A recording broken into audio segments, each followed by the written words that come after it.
I'm wondering how to take inspired ideas and not turn them into intense effort. Perfect question. You wait till the next inspiration, and the next inspiration, and the next inspiration. You only follow the inspired inspiration. I'm already impatient. Like listening to this, I'm already impatient. I want to jump into action, which ultimately is going to lead to some type of discomfort. So the first order of business is you have to accept that you're going to receive inspiration and be willing to follow it. And right now you're not. Right now you really have a strong belief that it's hard work and action that makes things happen. And we're not trying to talk you out of action, because action is a big part of how things come together. It took action for you to get here. Action matters, but inspired action is so life-giving, while the action of struggle is life-taking. This receiving mode that we're talking about, it's not just receiving impulses and ideas and good timing. It's also the replenishing mode. It's where you get refueled and reinvigorated and re-excited and reignited and restored and renewed, you say. You know that. You can feel the difference when you wake up in the morning excited about what you're going to do, and when you wake up in the morning sort of dreading what you're going to do. You can feel what comes with alignment and what comes with not alignment. Most people offer the majority of their action compensating for energy that they messed up. They didn't get in alignment. They didn't get in sync. And then they're offering action to try to make up for it. It's like vacuuming your house without plugging the vacuum in. Mm-hmm. Going through all the motions. Did you vacuum the living room? Yes, I did. Every square inch of it. How come it looks terrible? I don't know. I did it. I didn't miss one spot. That vacuum cleaner was on every spot of this entire place. So when I look at myself, I see these like personality tendencies or traits that are there, and I don't know where they came from. Doesn't matter. Yeah. So when you look at them, start right where you are. What do you prefer from where you are? What's this experience causing you to ask for? What does that contrast in acknowledgement, what does it cause you to ask for? What clarity did you just throw in the vortex, maybe without even knowing you did? What'd you throw in there? I want to be more aware of my guidance. I want my guidance to be more obvious to me. I want to follow that guidance, and I want payoffs. I want big payoffs. I want my guidance to pay off so that I know it, because I want to understand how this stuff works. Because that's what the question is. I want to know how this works, because you just said what I got going on isn't working out that well. I'm working too hard. And if I'm not working hard, even when I am working hard, I'm frustrated that my action isn't getting the job done. And we say that's because the vacuum cleaner isn't plugged in. You got to tune in to this energy that creates worlds and then flow it toward things that matter to you. So what are you working so hard on? Take this conversation and apply it to something specific, and I want to know how to let go so that I can receive more help from the world around me without cutting that off. We don't want you to let go of everything, because you got to go to work and you might want to finish that project, and there's people in your life, and then you have commitments and responsibilities and things, and we don't want you to just let go of everything. That would be unpleasant. We want you to set aside 15 or 20 minutes early in the day where you can let go of thought. Just for that little bit of time, just let go of thought, because you've been scrambling around and you've put a whole lot of questions that have a whole lot of solutions that are ripe and ready for you to receive, but you're hammering so hard on the questions that you can't let the answers in. So we just want you to let go long enough that you can feel like you want to play with your music system. So you can just let one impulse in, that's all.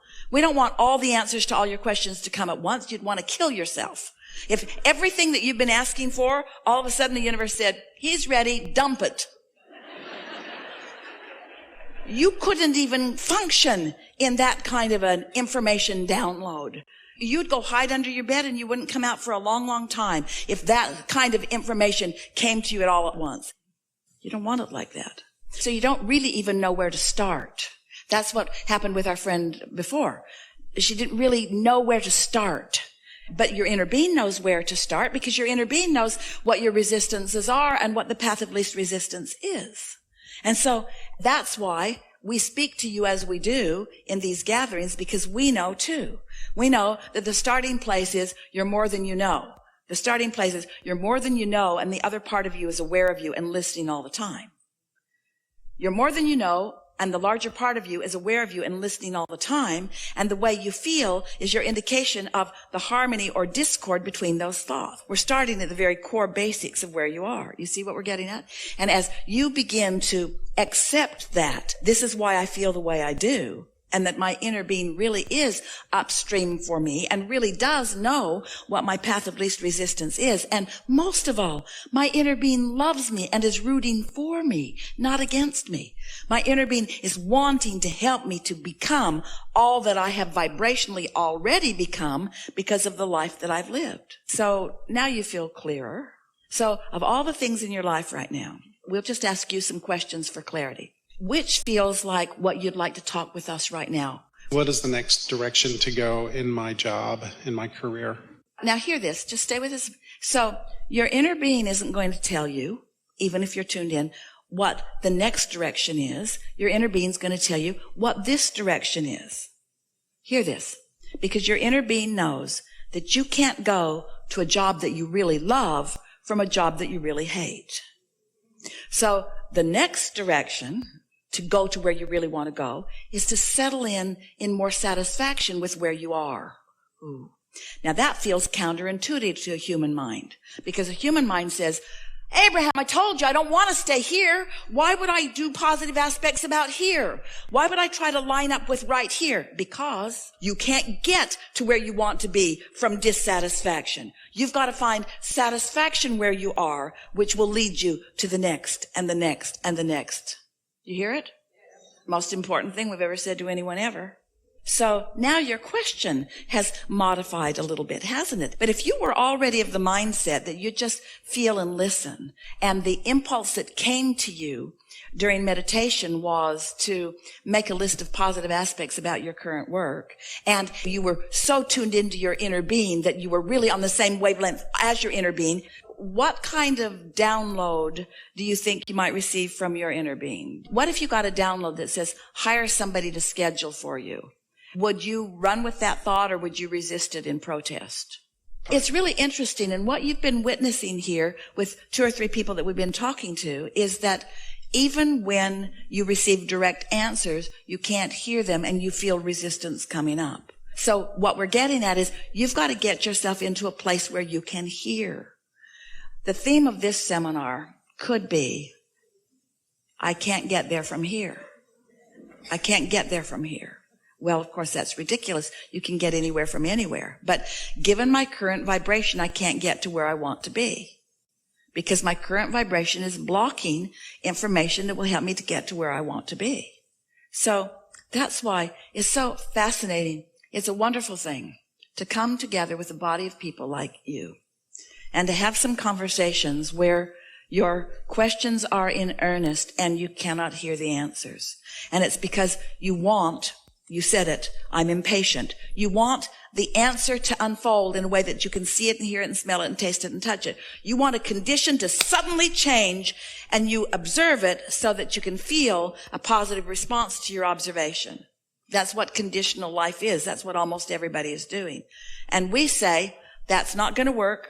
And the desire for that isn't working for anyone. It's just keeping you running around making excuses about why your life isn't more the way you want it to be. Everybody's sort of kind of doing that, when all along you've asked all the questions, and all the questions are all queued up, and all the answers and all the solutions are all queued up. And now you really could, if you can hear us, you really could take this impression and this attitude, this impulse to act, home with you today. And it would go like this.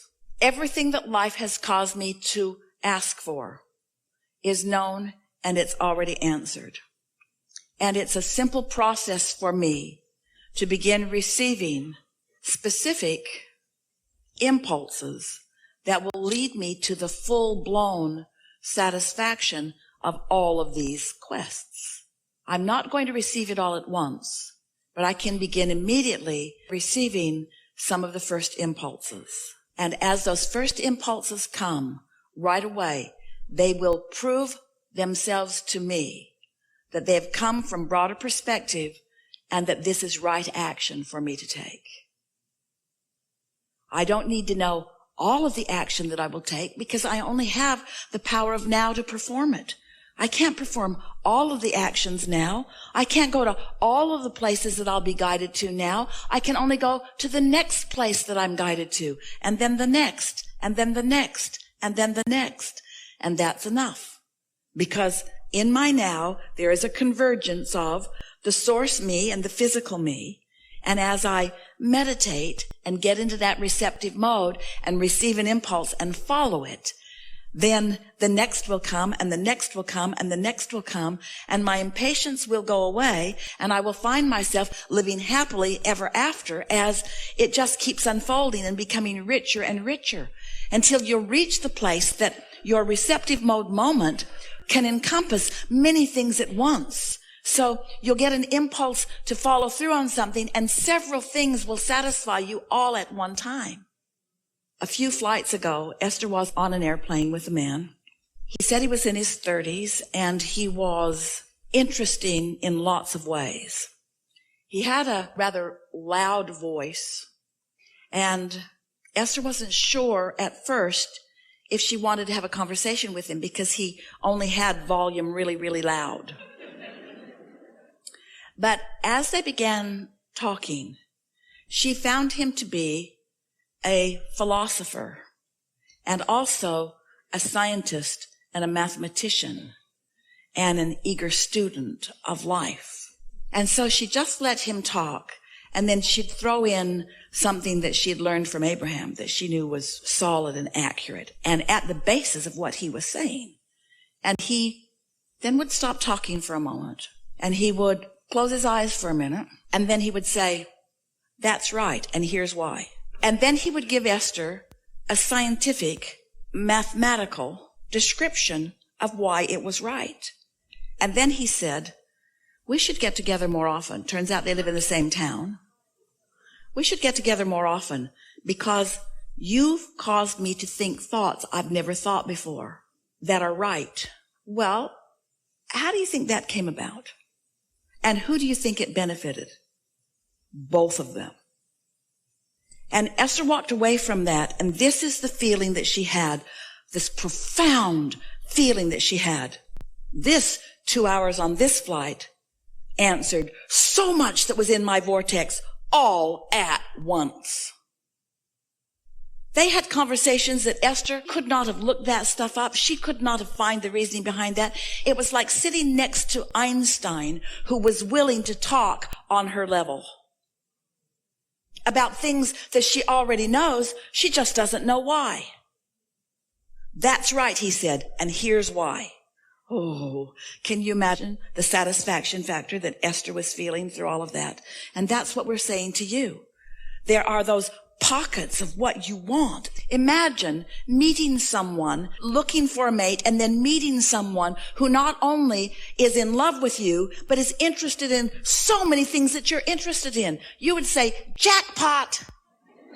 Well, your inner being is leading you to all of those jackpots. But first, you've got to show yourself that you are leadable. First, you have to show yourself that you are decipherable, that you are translatable, that you are receivable. You have to put yourself in the receptive mode because your inner being has been broadcasting to you from the day you were born. The question is, when are you going to be receptive to what is being broadcast, you see? So the answers are all around you. But as you stand in this place, "I can't find them. I'm confused. I don't know what to do." Well, then you can't find them and you're confused and you don't know what to do.